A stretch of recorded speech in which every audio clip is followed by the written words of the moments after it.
There are two kinds of people in the world, my friend. Those with a rope around their neck and the people who have the job of doing the cutting.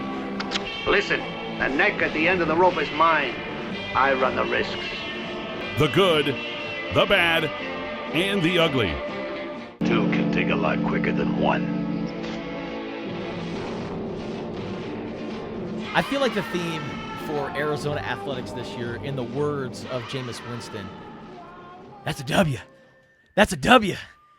Man, a lot of wins in the month of November. So we're now turning the calendar to December. It is now the holiday season, Christmas time. It's a great time of year. But, man, let's just take a second to look back on what was a very memorable November. Maybe one of the most memorable Novembers in Arizona sports history. Do you want me to play Sarah McLachlan under this? Yes, please. What a November to remember. Okay, first and foremost, Arizona football winning 5 straight. The first time that Arizona football has ever won 5 games in the month of November. Because in years past, they've only had 4 games. So they were able to squeeze 5 games into last month. They won all of them for the first time ever. They also won 3 road games in the month of November for the first time ever. And they won the Territorial Cup, which is, if you ask any Arizona football fan, any Arizona fan period, the Territorial Cup, beating ASU, maybe the best or most important game out of the year. Not maybe. It is. Yeah. Like, your season can be defined by this game. Like we saw that 3-9 team in 2016. Do we remember the 3-9 team? No, we remember them beating ASU and then winning by running every single play in the second half. So this game can be defined, or the season can be defined by that game. And they won the Territorial Cup for the 3rd time in 4 years, and they avenged last season's loss. I mean, they lost to these guys 49-7. I know it was a completely different team last year with ASU. They had Cam Scadaboo. They had a healthy Sam Levitt. Jordan Tyson was also available for most of that game as well. So, ASU was banged up.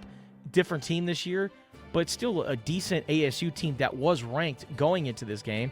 And I thought Arizona's defense, once again, with Danny Gonzalez, shut things down in that second half, outscoring ASU 20-0, a week after outscoring Baylor 27-0 in that second half. Yeah, outscoring your last 2 opponents 47-0 in the second half, I say it's pretty good, Ali. Not bad. Not bad at all. Not bad. Arizona's defense, Arizona football, winning 5 straight games, getting to the finish line at the regular season at 9-3. Job well done to Brent Brennan and staff. What they've done to turn things around, getting all the coordinators in place, getting all of the pieces, getting the right players out of the transfer portal, and building around the nucleus of players that they have in Traden Stukes and Dalton Johnson, who, in my opinion, should be an all Big 12 selection. Dalton Johnson leads the Big 12 defensive backs and tackles this year. He's got the 4th most tackles in the conference. That man deserves to be an all-conference player. Traden Stukes, he's going to get drafted, and he's going to have a great NFL career. Noah Fafita continues to build on his illustrious career.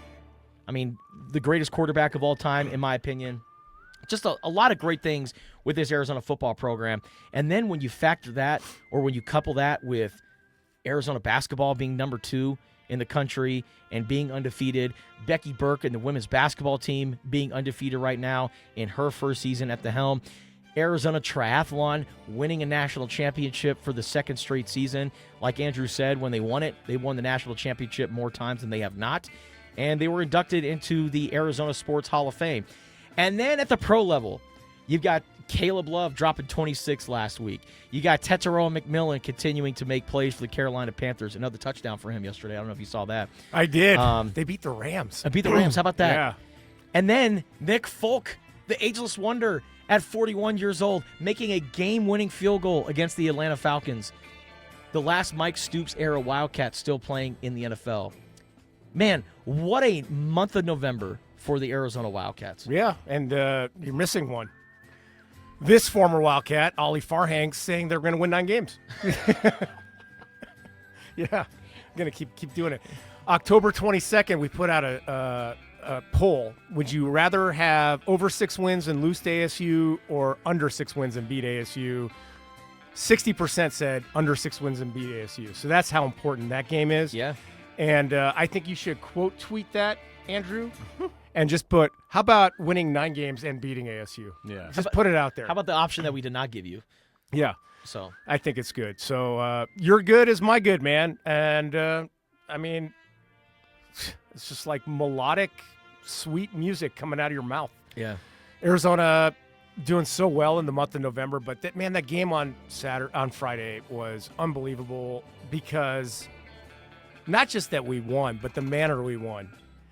Arizona was by far the more physical team. Yeah. We out-physicaled ASU, and when I say ass-kicking, I'm not just looking at the scoreboard.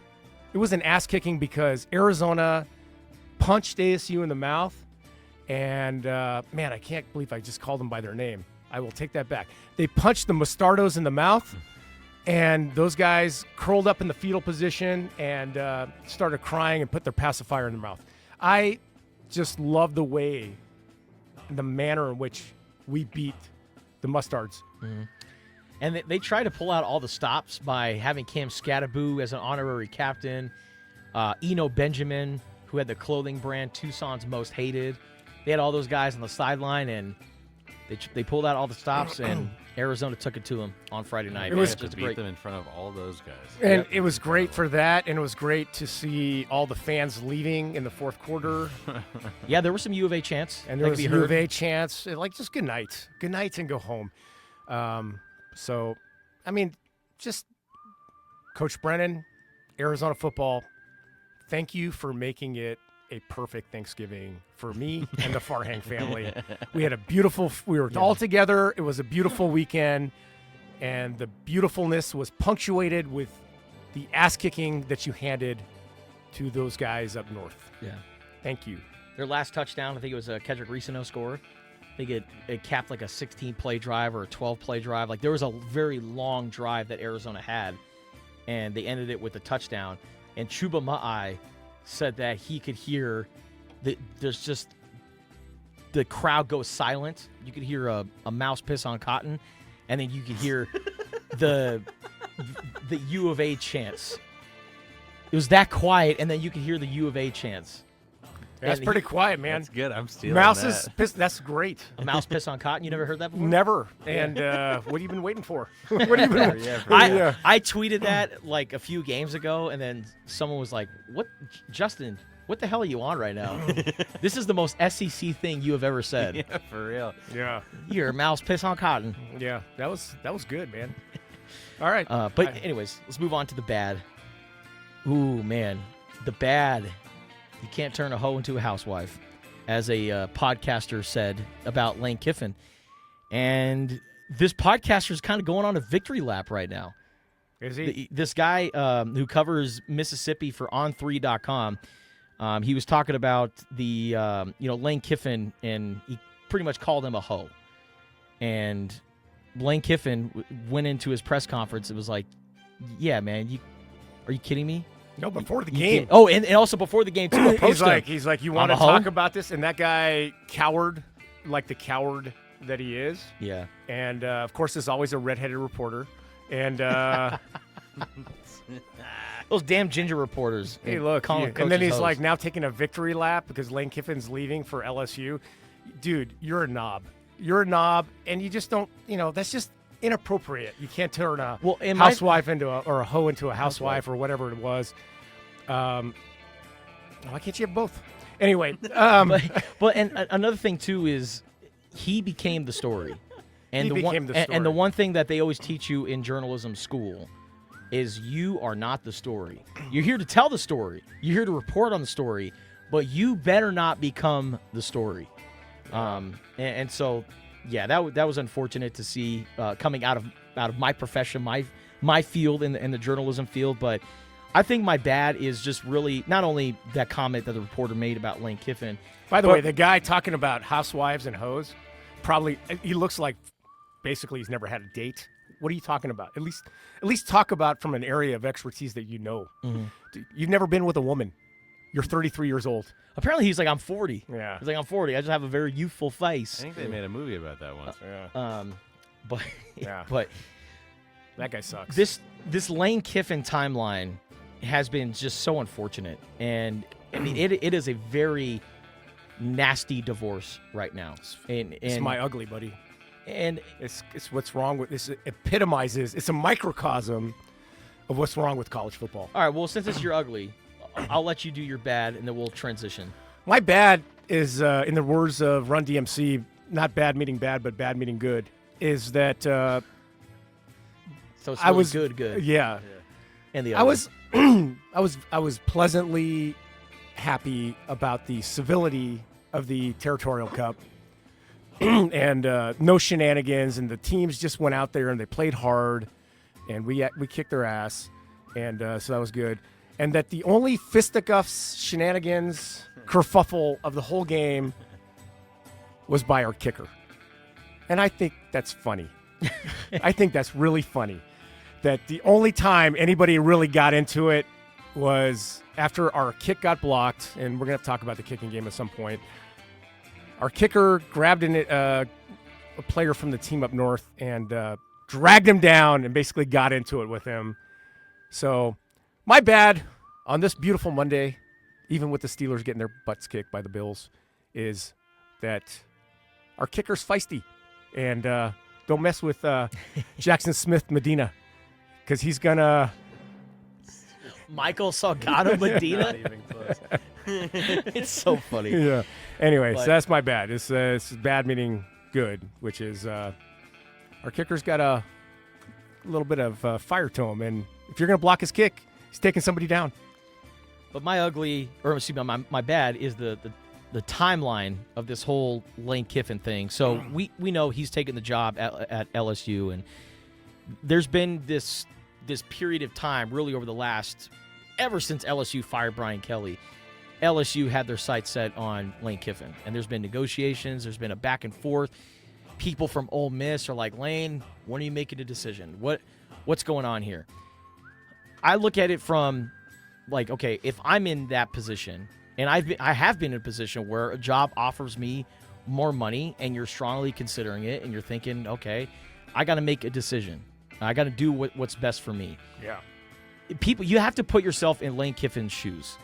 And let's face it, LSU, they're a more prominent football program than Ole Miss, historically, right? They've got more money.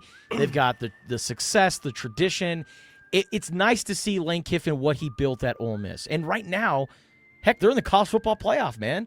And that's what makes this so difficult is like, yes, people could sit there and say, oh, Lane Kiffin's giving up on his team. He wanted to coach his team through the playoff, but Ole Miss was like, nah, we ain't doing that. And I thought Scott Van Pelt made a really good comparison. It's like, it's a divorce, but you're like, hey, let's just stay through the holidays. Yeah. Let's stay through Christmas, and then we can figure stuff out. We're going to get married on this date, but I'm just going to hang out with my ex-girlfriend until then. That cool? Yeah. Yeah. I don't think that's cool. No. And so Lane Kiffin wanted to stay through the But playoff. ladies, if you think that's cool, call me. But I think it's just about the college football calendar. It sucks the way it's set up, but yeah, I just think it's a nasty divorce, and it went from Lane Kiffin building up something so great at Ole Miss to him getting booed off the tarmac, leaving Oxford, Mississippi to go to LSU. And, Ole You Miss, can't blame You him. really have to fly. You can't blame him with all the turmoil in the Middle East and throughout the world, and people starving, and all the conflict, and things could be better. God talked to him and told him to take the LSU job. So and Pete Carroll, yeah. and Nick Saban. And Yeah, now he's like you said, God. God. God. You know what? When He Nick literally said, I spoke to God. He said, take the job. I'm like, oh, I don't think God cares what laundry you're wearing when you coach a football team. when Nick Saban wore that all-white suit on College Game Day, I'm like, that's how I imagine what God looks like. When I get up to the pearly gates, God rolls down. that's God right there, Nick Wow. Saban. I thought Lemmy was God. But I just think, we can get to the ugly later, but I just think this shows that coaches should not be able to be approached or take a job while they're coaching a current season. You are under contract. If you get fired, you get paid out that contract, but you can leave. Yeah. And there seems to me that schools need to kind of take the leverage back and be like, you're under contract. You cannot talk to another team. If you want to not be under contract, well, we'll go into the last season. You're a free agent. I just think it sucks that you've got a team that's going to the college football playoff. These guys have literally players have poured their hearts into this season for you. It's the best team in Ole Miss history. And you can leave. And I'm not blaming Lane Kiffin. I think it's a college football problem. And I don't think if these guys really want to fix the system, it's not that hard. If you're a coach under contract, you cannot be approached by another team. And if they want to buy you out, you can't trade draft picks for them, right? But you can certainly, we want to talk to Lane Kiffin, and if we hire him, Ole Miss, we're going to pay you $20 million. Yeah. That's fine. That's fine. But I just think it's just distasteful, and unlike that reporter from Mississippi, you have integrity. I give you a lot of guff about a lot of things, and you deserve most of them. But the one thing I can't give you guff about is you do have integrity in the job that you do. And it's a lack of integrity in college athletics right now, where the system is set up for you to basically lie. Yeah. And, telling assistant coaches, like, you're on the plane in the morning going to LSU, or there's not a spot for you, which is what Lane Kiffin did. Again, I'm not necessarily blaming Lane Kiffin. This is the system that they have set up. So I just think it sucks, and college athletics can do better. So maybe the lawyers can do better. If you're under contract, you're under contract. If we fire you, we pay you. If we don't fire you, you're bound by your word, which is that you're going to coach here for whatever the term is. And if somebody else wants to talk to you and hire you away, they're going to have to pay us to do it. All right, before we get to a break here, my ugly, real quick. Las Vegas Raiders, 2-10 on the season. They have a minus 129 point differential. Could be one and done for our guy Pete Carroll in Las Vegas. Not looking good. All right, coming up next, that is it for the good, the bad, and the ugly. By the way, Lane Kiffin fulfilling the Ed Orgeron prophecy. USC, Ole Miss, now LSU. Yeah, and Raiders. And the Raiders. And the Raiders. Go Tigers.